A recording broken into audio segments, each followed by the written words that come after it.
आपयते ते वाळूचे रत्न पडते, उजू आयुष्य ते मारिते लोभ करे. मग म्हणायचा अर्थ अदृश्य म्हणजे प्रारब्ध जर अनुकूल असेल तर हाती घेतलेले वाळू जे आहे त्याचे रत्न तयार होतात. आणि उजू आयुष्य ते मारिते लोभ करू म्हणजे आयुष्य जर बलवान असेल, उजू आयुष्य म्हणजे आयुष्य अनुकूल असेल, बलवान असेल, तर मारणारे येणारे लोक ते सुद्धा त्या ठिकाणी लोभ करतात आणि त्याला जिवंत सोडतात. पुढची ओळी, आधनी घातल्या हरळ होती अमृताचे तांदूळ, जरी भुकेची राखे वेळ जगन्नाथू. दृष्टांत आहे. आधनी घातल्या हरळ. काय हरळ म्हणजे आपण गॅसवर किंवा चुलीवर भांडं ठेवलेलं आहे, पाणी टाकलेलं आहे, गॅस पेटवलेला आहे, त्याच्यामध्ये काय टाकली, रेती टाकली. रेतीचा कधी भात होईल का हो? कधी कधी कधी होणार नाही. सूर्य कधी पश्चिमेला निघणार नाही, त्याप्रमाणे रेतीचा भात होणार नाही. पण जरी भुकेची राखी वेळ जगन्नाथू. जगन्नाथ म्हणजे परमात्मा. परमात्मा जर अनुकूल असेल, परमात्म्याची जर कृपा असेल तर करील तो काय नो हे महाराज, परी पाही बीज शुद्ध अंगी. आता हे दृष्टांत आहे. दृष्टांताचा भावार्थ असा म्हणजे अशक्य गोष्ट शक्य होणे. आधनी घातल्या हरळ होती अमृताचे तांदूळ. भगवंताची कृपा असेल, जरी भुकेची राखे वेळ जगन्नाथू. त्या परमात्म्याला जर वाटत असेल की याची भूक भागवावी, याला भूक लागलेली आहे आणि भूक लागल्यासाठी आता धान्य काही नाही, तर त्यावेळा त्यांनी आंधणामध्ये हरळ म्हणजे रेती टाकली असता त्याचा गोड भात तयार होतो. हे दृष्टांत. याच्या मागचा सिद्धांत असा की परमात्मा जर अनुकूल असेल तर अशक्य गोष्ट शक्य होईल, अशक्य गोष्ट शक्य होईल. लक्षात जे आपण पाहतो की रेड्यामुखी वेद बोलविला, रेड्यामुखी वेद बोलविला, गर्वजुजांचा हरविला. ही गोष्ट कशी आहे? आतापर्यंत न भूतो न भविष्यती रेड्याच्या मुखातून शब्द कधी बाहेर पडले नाही, पण ही घटना झाली कारण परमात्मा अनुकूल आहे. त्याप्रमाणे भगवंत अनुकूल असेल. दोन दृष्टांत झाले इथे. एक अदृष्ट अपयते ते वाळूचे रत्न परते. दुसरा आहे आधनी घातल्या हरळ होती अमृताचे तांदूळ, जरी भुकेची राखे वेळ जगन्नाथू. परमात्मा जर अनुकूल असेल तर अशक्य गोष्टी शक्य होतात. दोन दृष्टांत आलेले आहेत. याच्यावर सिद्धांत काय आहे? पा तेवीच्या पुढे, तया परी श्रीगुरु करती तै अंगीकारू, तै होनी ठाके संसारू मोक्षमय आगवा. तयापरी श्रीगुरु. तयापरी म्हणजे परमात्मा अनुकूल असेल तर आंधणात घातलेली रेती गोड भात तयार होईल. अदृष्ट अनुकूल असेल तर वाळूचे रत्न होईल. लक्षात. आणि भगवंताची कृपा असेल तर मारायला आलेला मनुष्य आणि प्रेम करून तो चालला जाईल. उजू आयुष्य ते मारिते लोभ करी. लक्षात. तीन दृष्टांत इथे झालेले आहेत. तीन दृष्टांतावर आलेला एक सिद्धांत काय? तया परी श्रीगुरु करती जय अंगीकारू, तै होनी ठाके संसारो मोक्षमय आगवा.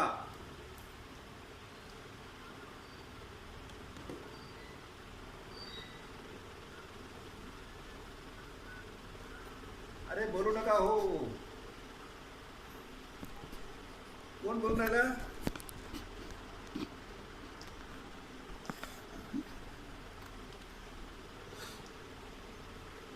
तया परी श्रीगुरु करतीतही अंगीकारू.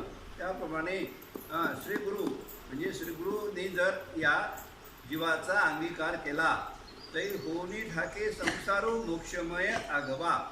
त्यावेळा हा संसार जो आहे मोक्षमय होतो. पहा याच्यामध्ये कशी म्हणजे विचित्रता आलेली आहे. या ओळीमध्ये कशी विचित्र आलेली आहे. म्हणजे आपण वास्तवून पुढे जातो. पण काय अर्थ याचा? तया परी श्रीगुरु करती जय अंगीकारू. श्रीगुरु म्हणजे गुरु महाराज. गुरु महाराज श्रीगुरु म्हणा, श्री गुरुदेव म्हणा, किंवा आणखी सद्गुरू म्हणा. या श्रीगुरूनं जर आपला अंगीकार केला, स्वीकार केला तर काय होईल, तरी होनी ठाके संसारू मोक्षमय आघवा. आता दोन गोष्टी लक्षात ठेवा. संसारू हा शब्द आहे. संसार म्हणजे काय, दुःख बांधवडी आहे हा संसार. संसाराची व्याख्या काय आहे, संसार हा दुःखरूपच आहे. संसार हा दुःखरूप आहे. जसं हिंग आहे, हिंगाचा वाद जो आहे काही केल्या जात नाही, तर जो संसार हा संसारातून दुःख कधी जात नाही. संसार हा दुःख बांधवडीच आहे. ये मृत्युलोकी सुखाची कहाणी ऐकी जल कवनाच्या श्रवणी, कैची सुखनिद्रा अंथरुणी इंगळाच्या. ज्ञानेश्वर महाराज ज्ञानेश्वरीमध्ये आणि 9व्या अध्यायामध्ये सांगत असतात, या मृत्युलोकामध्ये सुखाचा शब्द कोणाच्या तोंडामध्ये नाही. आणि सुखी नाही तर सुखच नाही. मृत्युलोकामध्ये सुखच नाही तर सुखाचे शब्द पण नाही. सुख नाही तर सुखाचे शब्दही नाही. असा कोण आहे, संसार. दुःखरूप हा संसार आहे. हा संसार कसा आहे, दुःखरूप आहे. आणि दुःखरूप असलेला हा संसार जो आहे आणि तो मोक्षमय आघवा. तो मोक्षमय आघवा. संसार हा मोक्षमय कसा होईल, फारच कठीण काम आहे. मोक्षमय म्हणजे सुखरूप. मोक्ष म्हणजे सुख. जिथं मोक्षामध्ये काय आहे, तिथं आधी नाही, व्याधी नाही, चिंता नाही, भय नाही, क्लेश नाही, काही नाही. असं या कशाला त्याला काय म्हणतात, मोक्ष. आणि संसाराला काय म्हणतात, तिथे आधी आहे, व्याधी आहे, चिंता आहे, भय आहे, दुःख आहे, दारिद्र्य आहे, क्लेश आहे, सगळं काही कचरा भरला असेल उकंडा, तर ते संसार. जिथं सगळं सुखरूप आहे तो मोक्ष. तर दुःखरूप असलेला संसार मोक्षमय आगवा होनी ठाके. किंवा श्री गुरु जर अनुकूल असतील तर. श्री गुरु तयापरी श्री गुरु करती जै अंगीकारू. जर श्री गुरुनी अंगीकार केला तर हा दुःख बांधवडी आहे संसार हा मोक्षमय होतो. दुःखाचा संसार सुखाचा परिवर्तित होणं हे केव्हा होईल, यावेळा श्री गुरु अनुकूल असतील. श्री गुरुने जर जीवाचा स्वीकार केला, श्री गुरुनी जर जीवाला स्पर्श केला, श्री गुरुनी जर त्या जीवाला माझं म्हटलं, कोणत्याही रीतीने जर पाहिलं, श्री गुरुनी जर त्या जीवाचा अंगीकार केला तर त्याचं म्हणजे जन्म मरणाच्या फेऱ्यातून तो मुक्त झाला. त्याला मोक्षप्राप्ती तत्काळ तेव्हाच झालेली आहे. तेव्हा त्याला मोक्षप्राप्ती झालेली आहे. साधं उदाहरण पहा. म्हणजे आपल्याला माहीत आहे, रेड्यामुखी वेद बोलविला. म्हणजे ज्ञानेश्वर महाराजांनी त्या रेड्याच्या डोक्यावर, कपाळावर, मस्तकावर हात ठेवला आणि त्या रेड्याचा स्वीकार केला, रेड्याचा अंगीकार केला.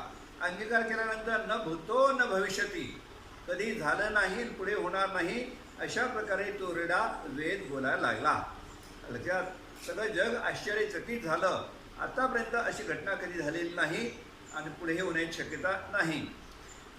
नुसता ज्ञानेश्वर महाराजांनी त्याच्या कपाळावर हात ठेवल्याबरोबर तो रेडा म्हणजे म्हैस, ज्याला त्या पशुवर्गातही ज्याला स्थान नाही, पशुवर्गातही त्याला काही किंमत नाही, असा म्हणजे अल्पबुद्धीचा रेडा, कम बुद्धीचा रेडा.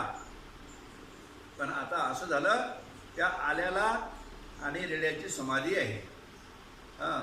जोपर्यंत ज्ञानेश्वर महाराजांची दिंडी पालखी आळंदी ते पंढरपूर जाते तोपर्यंत रेड्याच्या समाधीचं लाखो लोक दर्शन घेतात. दरवर्षी त्या रेड्याच्या समाधीचं दर्शन घेणारे लाखो लोक वारकरी आहेत. जोपर्यंत ज्ञानेश्वर महाराजांचं चरित्र आहे तोपर्यंत रेडा आहेच आहे. काय झालं, जे जीव होता पण आता कोण झाला, शिव झाला. कशामुळे, ज्ञानेश्वर महाराजांनी त्याचा अंगीकार केला. लक्षात झालं का. तयापरी श्री गुरु करती जय अंगीकारू, तै होनी ठाके संसारू मोक्षमय आघवा. एरवी संसार हा काही केल्या पाठीमागचा जात नाही. संसारातून मुक्तता नाही. काही करा, यज्ञ करा, तप करा, जप करा, होम करा, हवन करा, तीर्थयात्रा करा, दान करा, पण संसार काही नाही. तुटेल धरणे प्रपंचाचे, ते फक्त कशाने प्राप्त होईल? तयापरी श्री गुरु करती जे अंगीकारू. लक्षात, म्हणजे संसार हा संसारच आहे. म्हणजे स्वर्गात जरी गेला तरी तिथे संसार आहे. लक्षात. आणि मृत्यूलोकात संसार आहेत, आणि पशु योनीत गेला तरी तिथे आहेच आहे. दुःख बांधवळी आहे हा संसार. सुखाचा विचार नाही कुठे. कुठे गेले तरी शरीर आहे तर दुःख आहे. शरीर आहे तर दुःख आहे, ते राहणारच. मग तो देवादिकाच्या शरीरामध्ये जावो का मनुष्याच्या शरीरामध्ये राहो. लक्षात. इंद्रादिक देव जे आहेत त्यांनाही भय आहे, त्यांनाही भीती आहे, त्यांच्यामध्ये स्पर्धा आहे. म्हणजे काय आहे? दुःख आहेच आहे. असो, तात्पर्य हा मोठा बदल आहे. संसारापासून मोक्ष, संसारापासून परिवर्तन करून मोक्ष प्राप्ती करून देणारे कोण आहे? एकमेव कोण आहेत? श्री गुरु. तयापरी श्री गुरु. तयापरी म्हणजे मागं उदाहरण आलेलं आहे. आधनी घातल्या हरळ होती अमृताचे तांदूळ, जरी भुकेची राखे वेळ जगन्नाथो. हरळ म्हणजे रेती. रेतीचे कधी तांदूळ होतील का हो? कधी कधी कधी कधी शक्य नाही, कधीच शक्य नाही. पण भुकेची राखे वेळ जगन्नाथो म्हणजे परमात्मा जर अनुकूल असेल तर हे काही कठीण नाही. लक्षात. वाळूचे रत्न कधी होतील का? शक्य नाही. मारा झालेला मनुष्य तो मारल्याशिवाय राहणार आहे का? पण आयुष्य जर बलवान असेल तर तेही शक्य आहे. त्यापरी श्री गुरु करती जई अंगीकारू. महत्वाची ओवी आहे. तै होनी ठाके संसारू मोक्षमय आगवा.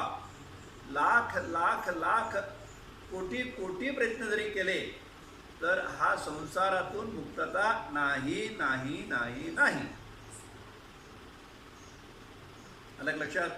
संसारातून मुक्तता तेव्हाच आहे. तयापरी श्री गुरु करती जय अंगीकारू. ते होनी ठाके संसारो मोक्षमय आघवा. जीव आहे, पापी आहे बरं का. आपण म्हणजे साधारण माणसं सोडून द्या, साधारण माणसाचं बरं चांगलंच होईल. पण जो पापी आहे, पापी आहे, लक्षात, दुष्ट दुराचारी आहे, पण त्याचाही जर श्रीगुरूंनी अंगीकार केला तर मोक्षमय आघवा. कित्येक उदाहरणं आहेत. कित्येक उदाहरणं आहेत.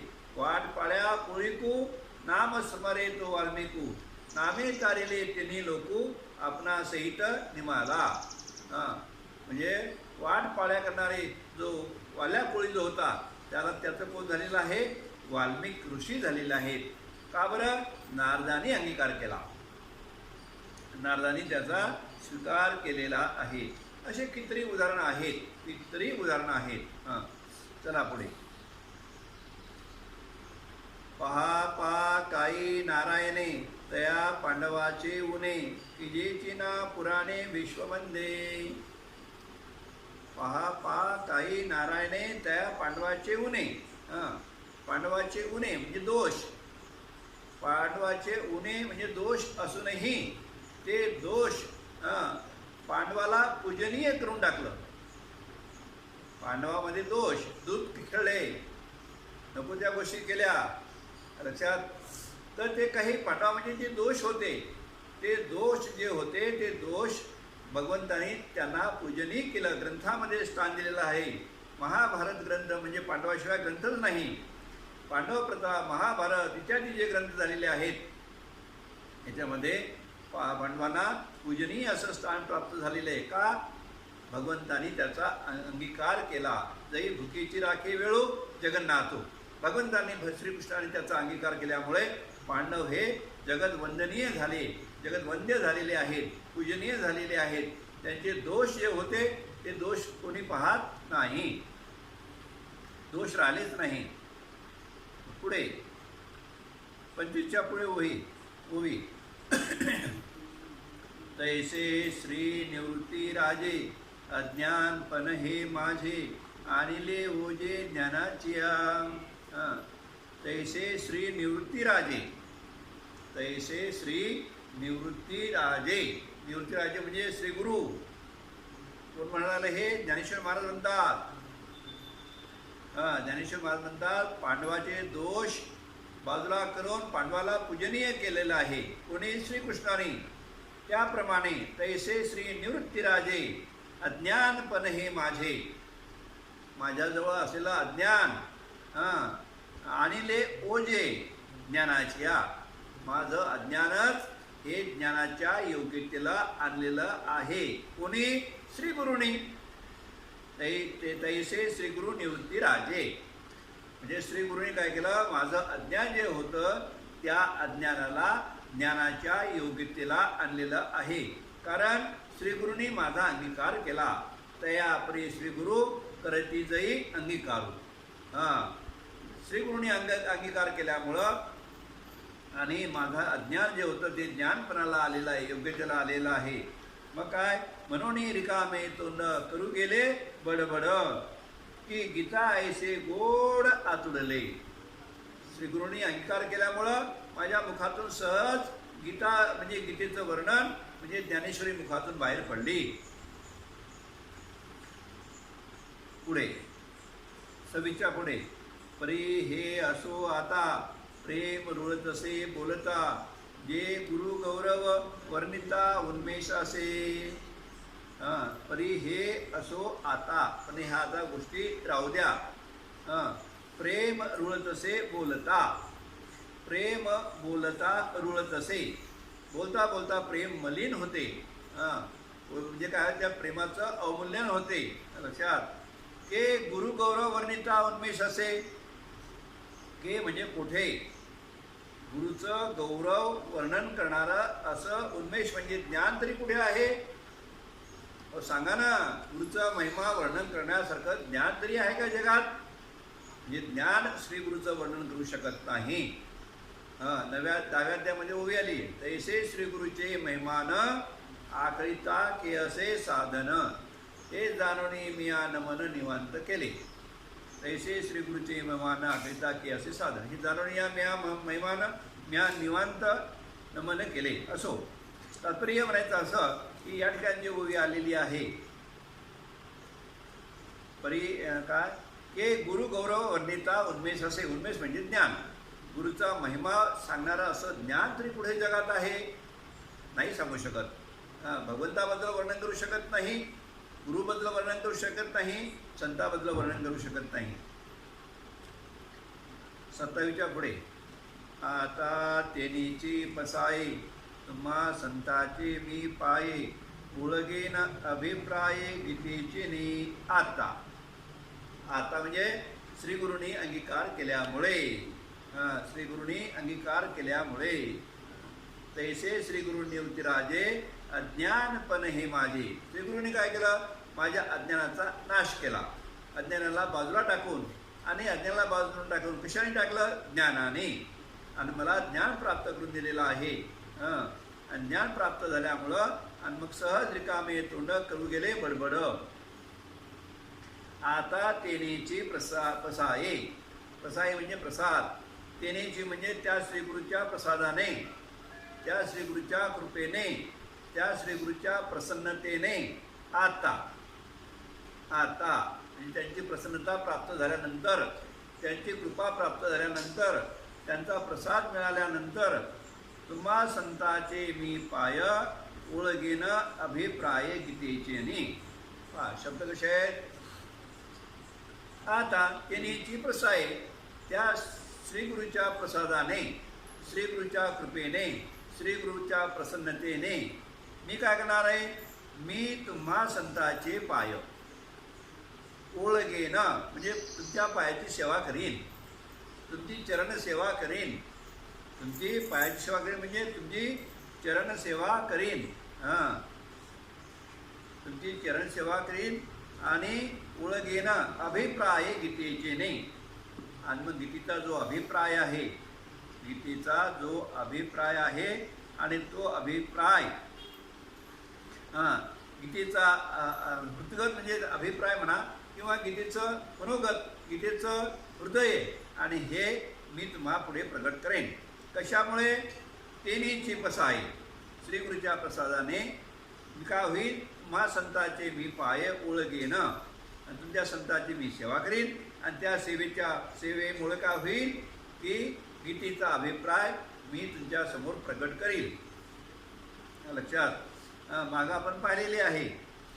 या गुरुचरण सेवा हो पात्र तया देवा.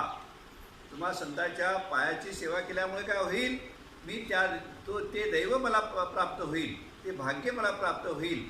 आणि ते भाग्य प्राप्त झाल्यानंतर मग रिकामे तोंड करू गेले बडबड. मग गीतेचा अभिप्राय सहज मुखातून बाहेर पडेल. तरी तोची प्रस्तुती 14व्या अध्यायाच्या अंती निर्णयो कैवल्यपती ऐसा केला. तरी तोची प्रस्तुती 14व्या अध्यायाच्या अंती निर्णयो कैवल्यपती ऐसा केला. तर आता 15व्या अध्यायाची सुरुवात कशी झाली ते पहा. ते प्रस्तुत म्हणजे आता 14व्या आपण 15व्या अध्यायाचं सुरुवात आहे. तर 15वा अध्याय म्हणजे 14व्या अध्यायाची असलेली कडी. ही कडी एकाला एक पुढे अध्याय प्रसवत असतो. तर 14व्या अध्यायाच्या अंती काय झालं, निर्णयो कैवल्यपती ऐसा केला. निर्णयो कोणी कैवल्यपती म्हणजे भगवान कृष्णाने असा निर्णय केलेला आहे. गुणातीताचं आणि वर्णन आपण पाहिलेलं आहे. गुणातीताचे लक्षण ऐकलंय. गुणातीत तो महात्मा कसा आचरण करतो, कसा राहतो आणि त्याला गुणातीतपणा कसा प्राप्त झाला. गुणातीतपणा कसा प्राप्त झाला तर अव्यभिचार भक्तीच्या साधनाने त्याला तो गुणातीतपणा प्राप्त झालेला आहे. इत्यादी आपण वर्णन ऐकलेलं आहे. 29च्या पुढे जे ज्ञान दयाच्या हाती तोची समर्थ मुक्ती दैसा शतमक संपत्ती स्वर्गाची ये. पहा, जे ज्ञान दयाच्या हाती तोची समर्थो मुक्ती. समर्थो म्हणजे तो त्याचा अधिकारी, मुक्तीचा अधिकारी. ज्याच्याजवळ ज्ञान आहे तोच मोक्षाचा अधिकारी आहे. ज्याच्याजवळ ज्ञान आहे ज्याच्याजवळ ज्ञान आहे तो मोक्षाचा अधिकारी आहे. सरळ शब्द आहे की जे ज्ञान दयाच्या हाती. जे ज्ञान म्हणजे इथं ज्ञान म्हणजे आत्मज्ञान, स्वस्वरूप ज्ञान. ज्ञान दयाच्या हाती ज्याला ज्या ज्ञानाची प्राप्ती झालेली आहे तोची समर्थो म्हणजे अधिकारी. कशाचा, मुक्ती म्हणजे मोक्षाचा. ज्ञान असेल तर मुक्ती आहे. दैस कशा प्रकारे, दृष्टांत. ज्ञानेश्वर महाराजांचं कसं आहे, अर्ध्यावोवीत सिद्धांत, अर्ध्यावोवीत दृष्टांत. केव्हा केव्हा सिद्धांत आधी असतो, दृष्टांत नंतर असतो. केव्हा केव्हा दृष्टांत आधी असतो, सिद्धांत नंतर असतो. केव्हा केव्हा दोन्ही सोबत चालतात. दृष्टांतही आणि सिद्धांतही सोबत पूर्ण ओवी भरून असते ती. जे ज्ञान दयाच्या हाती तोची समर्थ मुक्ती. हा झाला सिद्धांत. दैसा शतमक संपत्ती स्वर्गीचे. दैसा म्हणजे ज्याप्रमाणे शतमख संपत्ती स्वर्गीची. 100 यज्ञ केलेला मनुष्य आणि स्वर्गाचा अधिकारी असतो. 100 यज्ञ करणारा जो आहे तो पुरुष स्वर्गाचे ऐश्वर किंवा स्वर्ग मिळवण्यास समर्थ असतो. 100 यज्ञ केलेला मनुष्य त्याला स्वर्गाची प्राप्ती. त्याप्रमाणे ज्याच्याजवळ ज्ञान आहे तो मुक्तीचा अधिकारी, मोक्षाचा अधिकारी. उदाहरण, जे ज्ञान दयाच्या हाती तोची समर्थ मुक्ती. समर्थ म्हणजे अधिकारी, मुक्ती म्हणजे मोक्ष. जैसा शतमख 100 यज्ञ करणारा. संपत्ती म्हणजे हे गाठोडं ज्याच्याजवळ आहे, 100 यज्ञाचं गाठोडं आहे, तो स्वर्गाचे अधिकारी. तो स्वर्गात जाण्याला योग्य झाला, पात्र झाला. स्वर्गाचे समर्थू. तो समर्थू शब्द इथं स्वर्गीची हे समर्थू म्हणजे अधिकारी झालेला आहे, पात्र झालेला आहे. लक्षात. पुढे पहा, पुढची उभी. का शतएक जन्मा जो जन्मोनी ब्रह्मकर्मा करी तोची ब्रह्मा आणनो हे. ही ओवी पूर्ण ज्ञानेश्वरीत एकच ओवी बरं का. ही पूर्ण ज्ञानेश्वरीमध्ये एकच ओवी आहे. काय ओवी म्हणते ही, का शत एक जन्मा. शतेक जन्म म्हणजे 100 जन्मामध्ये, 100 जन्माला येऊन जो ब्राह्मणाच्या जन्माला एक तर म्हणजे तो मनुष्य जन्म, मनुष्य जन्मामध्ये ब्राह्मण जन्माला येऊन जन्मोनी ब्रह्मकर्मा, जो ब्रह्मकर्म करतो, किती जन्म? 100 जन्म. 100 जन्मामध्ये त्याला मनुष्य जन्म प्राप्त असावा. नुसता मनुष्य जन्म नाही, तो ब्राह्मण असावा. नुसता ब्राह्मण नाही तर त्याने ब्रह्मकर्म करावे. असे 100 जन्मामध्ये त्याने सतत जर ब्रह्मकर्म केलं तर करी तोची ब्रह्मा आणून हे, तर तो नक्कीच ब्रह्मदेव सत्यलोकाचा अधिकारी होणार. सत्यलोकाचा तो अधिकारी होणार. समजलं का? म्हणजे ब्रह्मदेव कोण होतो ही सांगणारी पूर्ण ज्ञानेश्वरीमध्ये ही एकच होई आहे की शतेक जन्मा जो जन्मोनी ब्रह्मक्रमा करी तोची ब्रह्मा आणून हे. माझ्या माहितीप्रमाणे तर एकच होई आहे. स्वर्गाबद्दल पुष्कळ होय आहेत. 100 यज्ञ करणारा स्वर्गामध्ये जातो, 100 यज्ञ करणारा स्वर्गामध्ये जातो, असं बऱ्याच ठिकाणी आलेलं आहे. पण ब्रह्मदेव कोण होतो ही सांगणारी एकच होई आहे की शतेक जन्मा जो जन्मोनी ब्रह्मकर्मा, 100 जन्माचा प्रवास, तोही मनुष्य देह आणि तोही ब्राह्मण आणि तोही ब्रह्मकर्म करणारा असावा. तोही ब्रह्मकर्म करणारा असावा.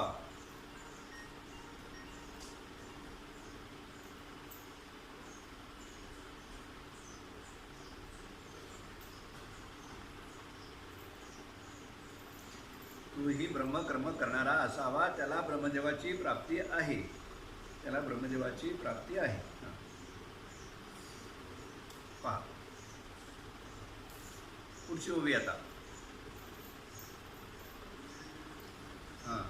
21च्या पुढे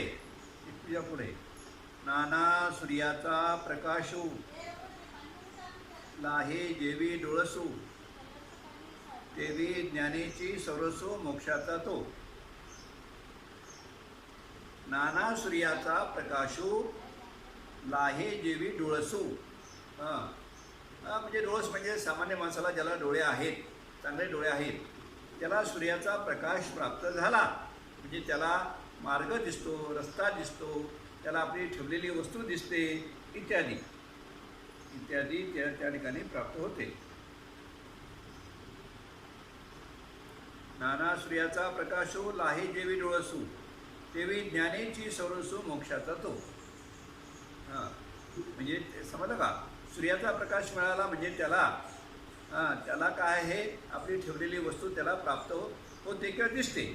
तेवी ज्ञानेची सरसू मोक्षाचा तो. त्याप्रमाणे ज्ञानाने तो मोक्षाचा अधिकारी होतो.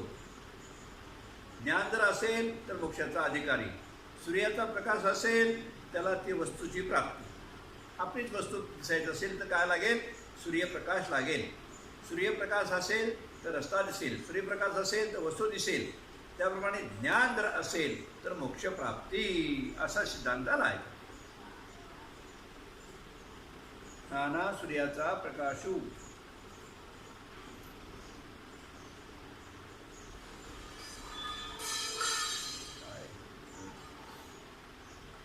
तरी त्या ज्ञाना लागी कवन पा योग्यता अंगी हे पाहता जगी देखला येतो. पहा आता कसं चाललं चित्र. हे दृष्टांत काय आलेला ह्या ओळीमध्ये, हे 2 दृष्टांत मागालेले. 100 यज्ञ करणारा स्वर्गाचा अधिकारी, 100 जन्मे ब्रह्मकर्म करणारा सत्यलोकाचा अधिकारी. लक्षात, सूर्याचा प्रकाश मिळाला म्हणजे आपली वस्तू आपल्याला प्राप्त. त्याप्रमाणे ज्ञान प्राप्त असलं म्हणजे मोक्षाचा अधिकारी. ज्ञान प्राप्त असलं म्हणजे मोक्षाचा अधिकारी. असं हे सगळं चित्रण या ठिकाणी आलेलं आहे. पुढे पहा.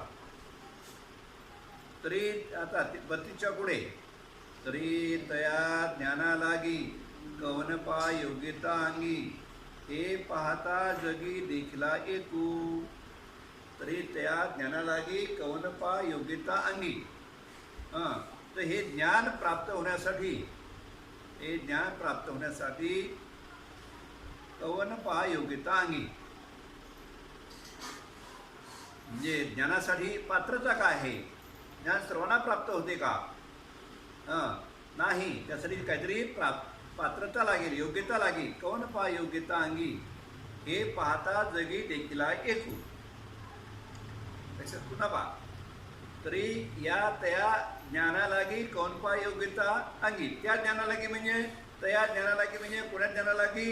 ज्या ज्ञानाने मोक्ष प्राप्त होतो, ज्या ज्ञानाने मोक्षाची प्राप्ती आहे. कवन त्या ज्ञानालागी कवन पहा योग्यता अंगी, ते ज्ञान कशाने प्राप्त होईल, ती योग्यता कशाने मिळेल, तो अधिकार कशाने मिळेल, हे पाहता जगी देखीला एकू.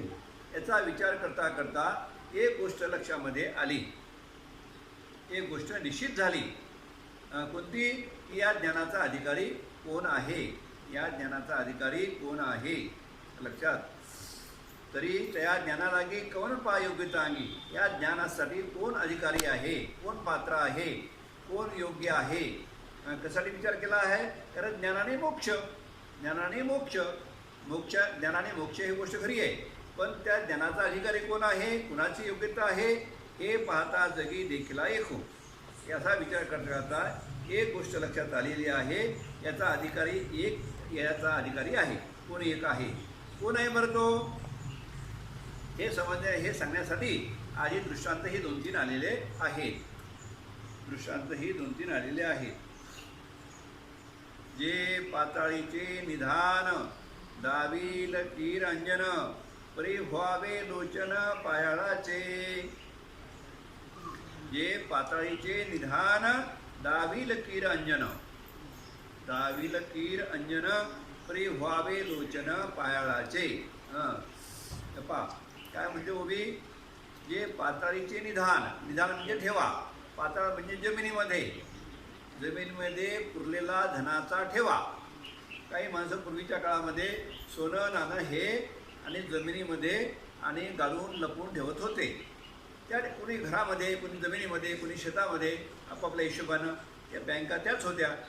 तर ते निधान जे आहे, तो ठेवा आहे, धन जे आहे, ते आता काही काळ निघून गेल्यानंतर, 50 वर्षाचा काळ निघून गेल्यानंतर, 100 वर्षाचा काळ निघून गेल्यानंतर मग ती पिढी निघून जायची. ज्यानं ठेवला तो मरून जायचा आणि कोणाला ते माहीत होत नव्हतं. मग ते धन इथे आहे. पाताळीचे ही निधान, दावील कीर अंजन, परी व्हावे लोचन पायाळाचे. जमिनीमध्ये ठेवलेलं धन दिसण्यासाठी ते काय करावं लागते? त्या डोळ्यात अंजन घालावं लागते. अंजन, अंजन घातलं म्हणजे त्या जमिनीमध्ये ते धन आहे हे त्याला दिसते. पण सगळ्याला दिसते का? नाही. मग ते डोळे कोणाचे पाहिजेत? पायाळाचे. तो पायाळ असावा, त्याच्या डोळ्यामध्ये अंजन घातलेलं असावं, तर त्याला ते जमिनीमध्ये असलेलं धन दिसेल. पहा, हे काय दृष्टांत? पाताळीचे निधान, दावील किरांजन, परी व्हावे लोचन पायाळाचे. हे झाला दृष्टांत. याच्यावर सिद्धांत काय म्हणते? तैसे मोक्ष देईल ज्ञान, ज्ञानानं मोक्ष प्राप्त आहे. म्हणजे डोळ्यात अंजन घातलं म्हणजे आपल्याला ते पाताळीचं निधान ठेवा दिसेल, ही गोष्ट खरी आहे. त्याप्रमाणे ज्ञानानं मोक्ष ही गोष्ट खरी आहे. तैसे मोक्ष देईल ज्ञान, ज्ञानानं मोक्षाची प्राप्ती आहे, हे सत्य आहे. समजलं ना? इथं कीर नाही आण, याच्यात काही खोटं नाही, काही वेगळेपणा नाही. ज्ञानानं मोक्ष प्राप्ती होते. डोळ्यात अंजन घातलं तुम्ही तो ठेवा दिसतो, पण ते डोळे कोणाचे लागतात? पायाळाचे. तसं इथे ज्ञानानं मोक्ष आहे ही गोष्ट खरी आहे, परी तेची ठारे ऐसे मन शुद्ध व्हावे. ज्ञानानं मोक्ष प्राप्त होतो, पण ते ज्ञान स्थिर होण्यासाठी काय लागते? मन शुद्ध पाहिजे. परी तेची ठारे ऐसे मन, ठारे म्हणजे टिकेल, ते ज्ञान टिकेल, ते ज्ञान स्थिर राहील. ऐसे मन शुद्ध व्हावे, ऐसे मन शुद्ध व्हावे. नाही तर मग नाही निर्मळ जीवन, काय करील सावन. मन जर स्थिर नसेल, मन जर चंचल असेल, लक्षात, मन जर चंचल असेल तर त्या ठिकाणी ज्ञान स्थिर होणार नाही. आणि ज्ञान स्थिर नाही तर मोक्ष नाही. मोक्ष पाहिजे असेल तर ज्ञान पाहिजे, ज्ञानाची आवश्यकता आहे. नुसतं ज्ञान नाही तर ते कोणतं ज्ञान पाहिजे? त्या स्थिर असलेल्या मनामध्ये, म्हणजे ज्ञान तर पाहिजेत, पण ज्ञान नुसतं ज्ञान नाही तर त्या मनाची स्थिरताही आवश्यकता आहे. लक्षात पहा, म्हणजे या जीवाला उद्धार होण्यासाठी 3 गोष्टी सांगितलेल्या आहेत. 3 गोष्टीतून मुक्तता झाली पाहिजे. जीवाचा उद्धार होण्यासाठी कोणतं? मल, विक्षेप आणि आवरण. हे 3 दोष आपले गेले म्हणजे तो जीव मुक्त झाला, त्याला मोक्षप्राप्ती झाली. मल, मल नावाचा दोष, मल नावाचा दोष म्हणजे पापाची वासना असणं, म्हणजे मल नावाचा दोष आहे. विक्षेप म्हणजे चंचलता, मनाची चंचलता, हे करू का ते करू, ते करू का हे करू, मन स्थिर नाही. 2. आणि तिसरं आहे आवरण, अज्ञानाचं आवरण. हे विपरीत ज्ञान, याला काय म्हणतात? विपरीत ज्ञान. जे देव न कळणे, या देहाला मी समजणे, देह माझा आहे, मीच आत्मा आहे असं समजणं हे विपरीत ज्ञान. लक्षात, विपरीत ज्ञानाचा ज्ञानाने नाश होतो. चंचलता जी आहे, चंचलता विक्षेप आहे. विक्षेप हा कशाने जातो? उपासना, ध्यान, उपासना इत्यादी साधनाने विक्षेपता नावाचा दोष जातो. मल नावाचा दोष, मल नावाचा दोष कशाने जाईल? निष्काम कर्मयोगाने, सत्कर्माने, निष्काम कर्मयोगाने. आणि मल नावाचा दोष जाऊन अशा प्रकारे 3 दोष गेल्यानंतर आणि मग मन कसं राहील? स्थिर राहील. आणि मन स्थिर असावं, तिथं ज्ञान असावं. हे असल्यानंतर स्थिर मनासहित ज्ञान, आणि मग आहे मोक्ष. डोळ्यात अंजन घातलं म्हणजे धन दिसते असं नाही, ते डोळ्यात दिसेलही, पण ते डोळे कोणाचे पाहिजेत? पायाळाचे पाहिजेत. त्याप्रमाणे ज्ञानानं मोक्ष आहे, ही गोष्ट खरी आहे, पण ते ज्ञान कसं पाहिजेत? स्थिर मन असलेल्या ज्ञानी ज्ञानी महात्म्याचं. म्हणजे मनही स्थिर पाहिजेत, ज्ञानही पाहिजेत. याच्या मनासहित, स्थिर मनासहित ज्ञान असेल तर मोक्ष प्राप्ती आहे. पुढची ओवी. तरी विरक्ती वाचुनी कही, तरी विरक्ती वाचुनी केही ज्ञानाशी तगणे नाही, हे विचारुनी ठाई ठेविले देवे. तरी विरक्ती वाचुनी केही ज्ञानाशी तगणे नाही, हे विचारुनी ठाई ठेविले देवे. आता पहा, ज्ञान स्थिर होण्यासाठी काय पाहिजे? त्याला मनाची स्थिरता. मनाची स्थिरता कशी होईल? मनाची स्थिरता म्हणजेच विरक्ती, म्हणजे वैराग्य. तरी विरक्ती वाचुनी केही ज्ञानाशी तगणे नाही. ज्ञान स्थिरच होणार नाही, ज्ञान स्थिर होणार नाही. त्याला काय पाहिजे? विरक्ती. विरक्ती म्हणजे वैराग्य. विरक्ती म्हणजे वैराग्य. वैराग्य म्हणजे काय? वैराग्याची व्याख्या केलेली आहे. या मृत्यूलोकापासून तर ब्रह्मलोकापर्यंत, सत्यलोकापर्यंत कोणताही भोग अनुकूल असता त्याचा त्याग करणे, याला म्हणतात वैराग्य, याला म्हणतात विरक्ती. समजलं ना? इहलोकापासून तर ब्रह्मलोकापर्यंत गोष्टी भोग अनुकूल आहे, अनुकूल असताना त्याचा त्याग करणे याला म्हणतात वैराग्य. लक्षात घ्या, वैराग्य म्हणजेच विरक्ती. तरी विरक्ती वाचुनी कही ज्ञानाशी तगणे नाही, हे विचारुनी ठाई ठेविले देवे. हे पक्क निषेध आलेला आहे. सगळ्याजवळ ज्ञान थांबत नाही, सगळ्याजवळ ज्ञान थांबत नाही. ज्ञान होईलही तात्पुरतं, पण ते स्थिर राहत नाही. त्याला काय पाहिजे? विरक्ती. त्याला पाहिजे विरक्ती म्हणजे वैराग्य पाहिजे त्याला. लक्षात.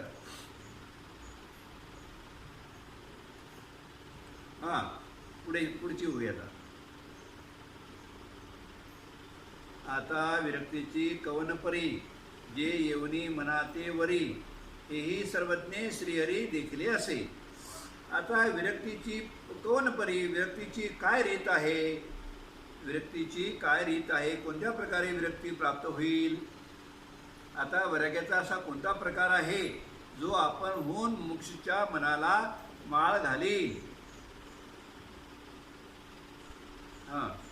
आता विरक्तीची कवन परी, विरक्तीचा वैराग्याचा कोणता प्रकार आहे जे येऊन मनातेवरी, कोणाच्या मुमुक्षुच्या या साधकाच्या मनाला येऊन ती माळ घालेल, म्हणजे स्वतः वैराग्य तिथं चालून येईल.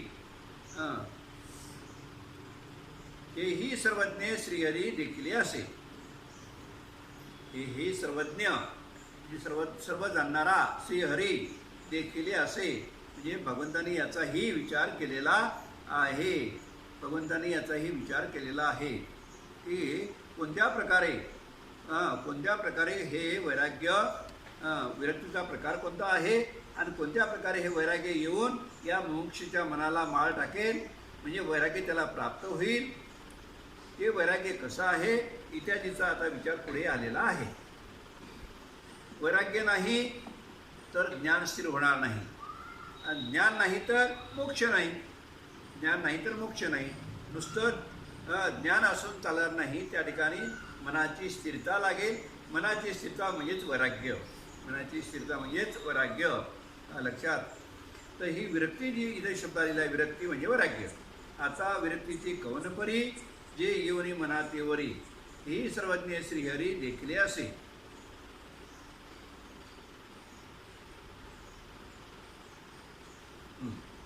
10 मिनिटं वेळ आहे. श्रीहरी देखले असे. पहा, जे पुढचं उदाहरण पहा.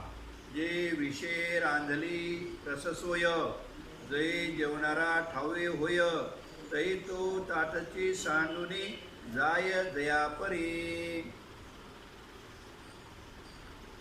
कशाला म्हणतात वैराग्य. पहा, हे प्रखड स्पष्ट उदाहरण आहे.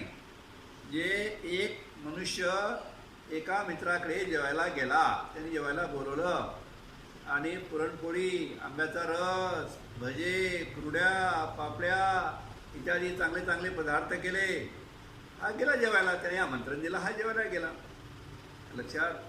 पण त्याच्या मनामध्ये काहीतरी कपट होतं, आणि ते कपट काय होतं, त्यांनी याच्या आंब्याच्या रसामध्ये काय टाकलं होतं, विष टाकलेलं होतं. याला बिचारायला काही माहीत नाही. पण हा जेवायला बसला, पाणी फिरलं, आता घ्या अशी वेळ आली. तेवढ्यात त्याचा एक जिवलग मित्र धावत धावत आला आणि त्याने याच्या कानात सांगितलं, अरे तुकाराम, जेवू नको बरं, याच्यात विष आहे, विष. विष म्हणल्याबरोबर तो ताडकन त्या भोजनाच्या ताटावरून उठला. जै विषय रांधली रससोय, तै जेवणारा ठावे होय, तै तो ताटाची सांडुनी जाय दयापरी. अशीच ओवी 13व्या अध्यायामध्ये आलेली आहे. अशीच ओवी 13व्या अध्यायामध्ये झालेली आहे. लक्षात. असो, जे विषय रांधली रससोय, रांधली म्हणजे स्वयंपाक केलेला आहे, स्वयंपाक झालेला आहे आणि विषयाने युक्त आहे, आणि हे जेवणाऱ्याला जर ठाऊक झालं तरी तो ताटाची सांडून दयापरी. तो जेवणार आहे की तिथे नाही. तो म्हणणार आहे की नाही, थांबा, थोडीशी भजी खाऊन पाहू द्या, थोडीशी एखादा वडा खाऊ द्या, असं म्हणेल का तो? ना ना ना ना. तो जर तो ताट फेकून का क्षणामध्ये त्याचा त्याग करून निघून जाईल. पण त्याला कळालं तर, याच्यामध्ये विष आहे हे कळालं तर, नाही कळालं तर तो खाईल मरून जाईल. तसं हे संसार आहे. संसार म्हणजे काय आहे? हे विषाचं ताट आहे. संसार म्हणजे विषाचं ताट आहे, आणि आपण सेवन करतो आणि प्रत्येक आयुष्याच्या शेवटी मरतो. संसाराचं सेवन म्हणजे काय आहे? विषाचं सेवन आहे. हे आपण सेवन करतो, मरतो.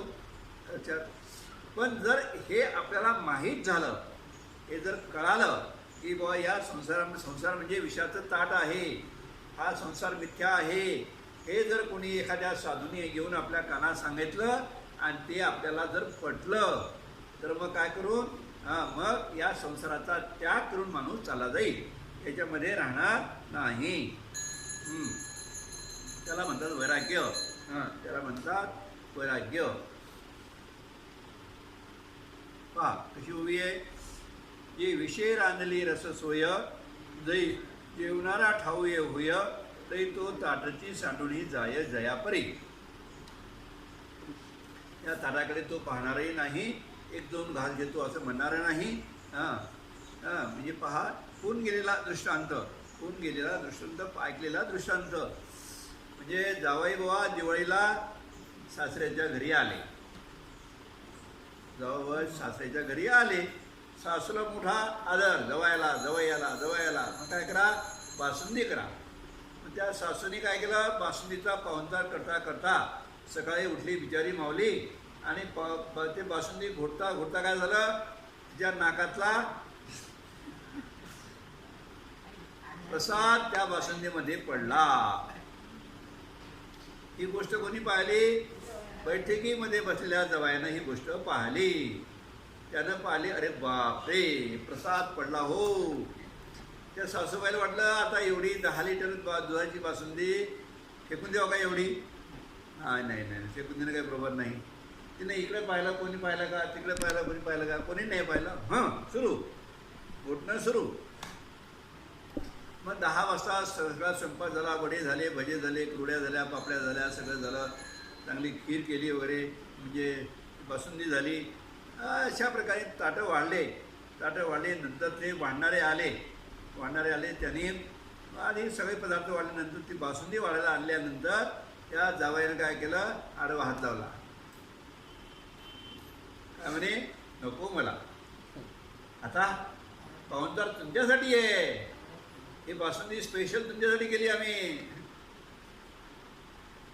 तुम्ही जेवा. पहिली दिवाळी आहे असं काही संकोचू नका. व लग्नामध्ये काही कमी पडलं असं तर आम्ही पुन्हा देऊ तुम्हाला. बरं. आणि सासूला मोठा आनंद जवायासाठी. मग ती सांगे की आपा जवाई बुवा, तुम्हाला मी एक 10 ग्रामची अंगठी देणार. सोनं भले काही का भाव आहे ना, तर मी तुम्हाला 10 ग्रामची अंगठी देणार, पण तुम्ही जेवण करा. तो म्हणे नको मला नाही पाहिजे. मग सासरा उठला, मेवणी उठली. ती आपापल्या परीने सांगायला लागले, मी तुम्हाला कूलर देईल, तुम्हाला मी वॉशिंग मशीन देईल, कोणी म्हणे अमुक देईल, पण तुम्ही जेवा. तो म्हणे मी जेवतो पण बासुंदी घेत नाही. बासुंदी घेत नाही म्हणल्यानंतर सासूला कल्पना आली की यांना कळालं या बासुंदीत काय आहे हे. वर्म कोणाला कळालं, त्या जावयाला कळालं आणि त्याने त्याचा त्याग केला. समजलं का, जावयाला त्या बासुंदीचं वर्म कळालं आणि त्याने त्याचा त्याग केला. हे जसं आहे तसं संसार म्हणजे काय आहे, बासुंदीच आहे पण त्यात प्रसाद पडलेला आहे. हा संसार जो आपण करतो ना रात्रंदिवस, मी माझं, घर माझं, शेती माझी, बैल माझा, म्हैस माझी, कुत्रा माझा, पोरं माझे, जवाई माझा, हा काही संसार. या संसारामध्ये काय पडलेली आहे, नाकातला प्रसाद म्हणजे काय, आसक्ती. या संसाराची आसक्ती आहे.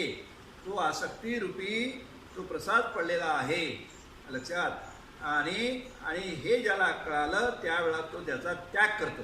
काही जरी झालं तर मला नको, तुम्ही 10 लाख रुपये दिले तर मी ती बासुंदी खाणार नाही, लक्षात. याला काय म्हणतात, याला म्हणतात पहा, तैसी संसारा या समजता, जाणी जे अनित्यता, तै वैराग्य दवडिता पाठी लागे. ते वैराग्य जे आहे बाबा, ते वैराग्य उदाहरण दिलं. जेवणाऱ्या माणसाला जसं त्यात कळालं याच्यामध्ये विष आहे, तो काही केल्या जेवणार नाही. दुसरं उदाहरण दिलं, त्या जावयाला कळालं की या बासुंदीमध्ये प्रसाद पडलेला आहे, तो काही केला जेवला, त्याने ते प्रसाद खाल्ला नाही. तसं ज्याला कळालं की हा संसार कसा आहे, तैसी संसार या समजतात, जाणी जे अनित्यता. हे कोणाला कळालं? साधूंना कळालं. रामदास स्वामी लग्नाच्या मंडपात उभे असताना सावधान सावधान म्हणलं की त्याने तिथूनच रामकृष्ण हरी ते मंडपही सोडला, ते नवरदेवाचे कपडे सोडले, नवरी सोडली आणि सगळं सोडून आणि वनामध्ये निघून गेले. का? जाणीजे जै अनित्यता, हा संसार अनित्य आहे हे त्यांना सावधान शब्दातून कळालं. आणि जेव्हा संसाराचा त्याग करू तै वैराग्य दवडिता पाठी लागे. त्यावेळा वैराग्य जे आहे त्याला लोटून दिलं असता, दवडिता त्याला काढून दिलं तरी ते वैराग्य पाठीमागे लागेल. वैराग्य म्हणजे विरक्ती. विरक्ती म्हणजे विषयाचा त्याग, भोगाचा त्याग. तैसे संसारा या समजता जाणी जे अनित्य ते वैराग्य दवडिता पाठी लागे. आता अनित्यत्व या कैसे तेची वृक्षाकार मिसे सांगितसे विश्वेसे पंचदशी. 15वा अध्याय कशासाठी आलेला आहे? तर हा संसार जो आहे अनित्य आहे. अनित्य म्हणजे नाशिवंत. नित्य आणि अनित्य. नित्य म्हणजे सदा सर्व काळ असणे, अनित्य म्हणजे आता आहे तर घंटाभरान नाही, अनित्य.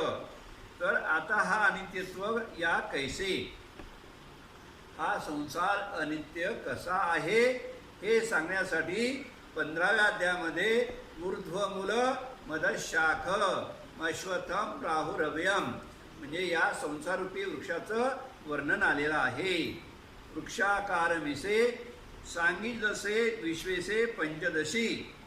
पंचदशी म्हणजे 15व्या अध्यायामध्ये हा संसार कसा अनित्य आहे हे एका वृक्षाच्या रूपकाने सांगितलेलं आहे.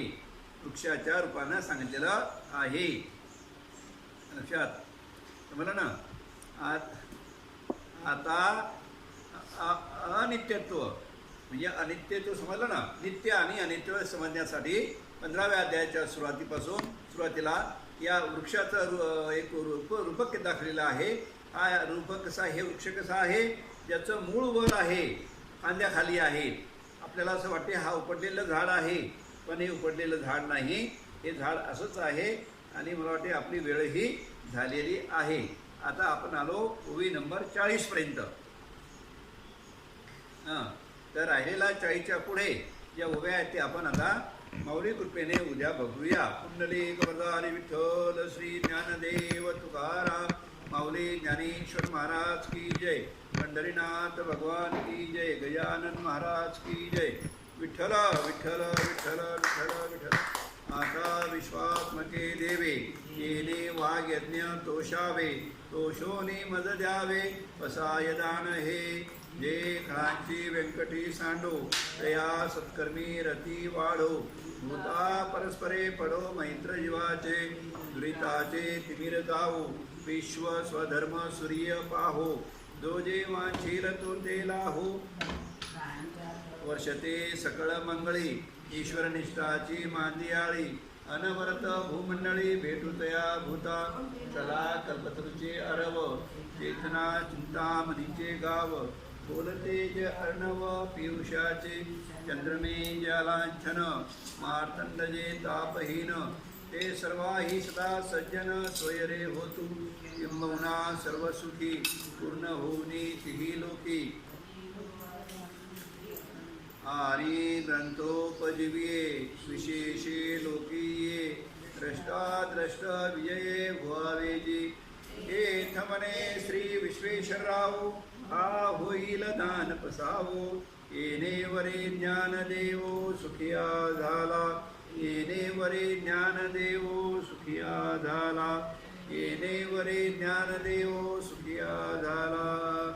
पुंडलिक वरदारी विठ्ठल श्री ज्ञानदेव तुकाराम माऊली ज्ञानेश्वर महाराज की जय.